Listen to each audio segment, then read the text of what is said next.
Hi again, YouTube. This is Reenactor Talk. Going to show you how to assemble this partial dinner unit here.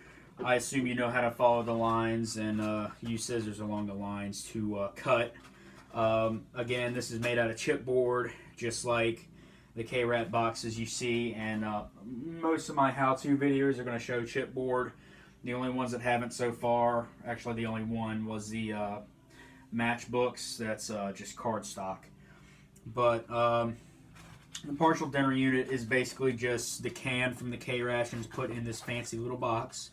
For the 10-in-1 rations, the cans in the K ration boxes typically came with these sleeves, basically. And they would just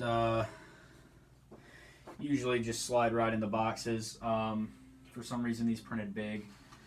Luckily, the boxes did too. But that's basically how they would come.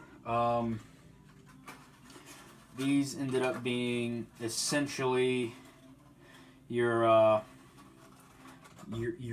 lunch, really, from the 10-in-1s, and the 10-in-1s were distributed to an entire squad, I believe. I'll probably get back to you with the information on that.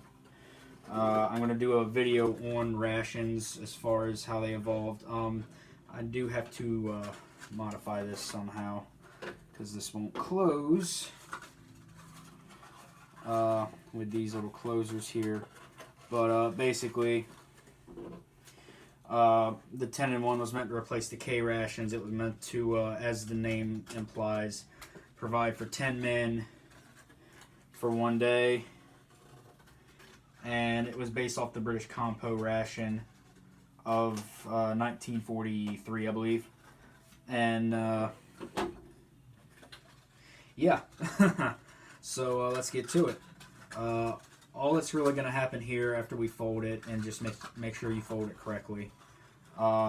This little lip right here is going to go under there, and you see why I was cutting the sides away so I could actually close these, and that's basically how it's assembled. But I'm going to glue it or use some rubber cement just to make sure it stays shut and make it kind of last and look nice.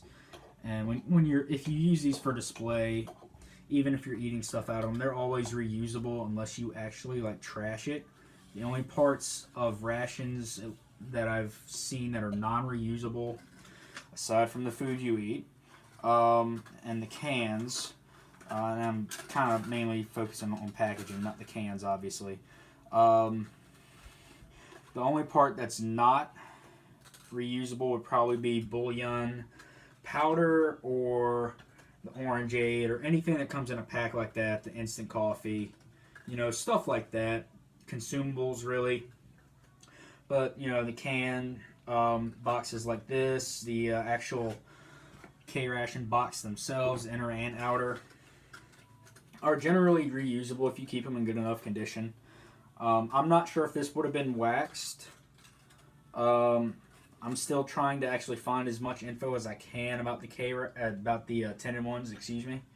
There's not too terribly much info that I can find so far, which kind of sucks because they're kind of interesting to study, just because no one really knows about them. But that's the partial dinner unit. The can would be about that thick, roughly the size of a cat food can, but people food, obviously. Yeah, so that could actually fit in here too, as you can see.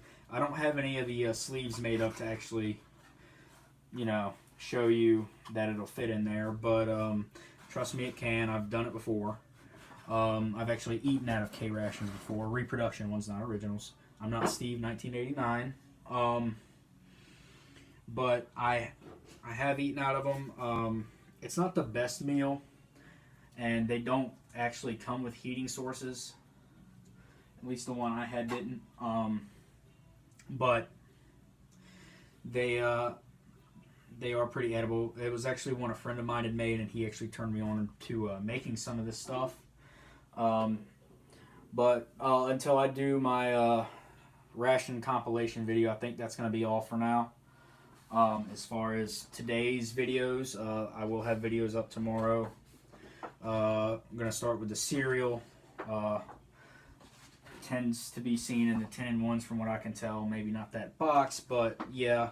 Again, the sleeves. And I got a couple other things I'm going to show that I'm actually going to keep a secret. But I'm going to show you how to make them. They're pretty stupid simple. All this really is just follow the lines, cut it right, fold it right, and use something proper, rubber cement, to seal this stuff with. And if you want to go that extra mile, you wax the outer boxes, the rations especially, K-Rats, and you also wax the inner boxes too. I just don't have any made up yet. But until next time, I will see you guys later.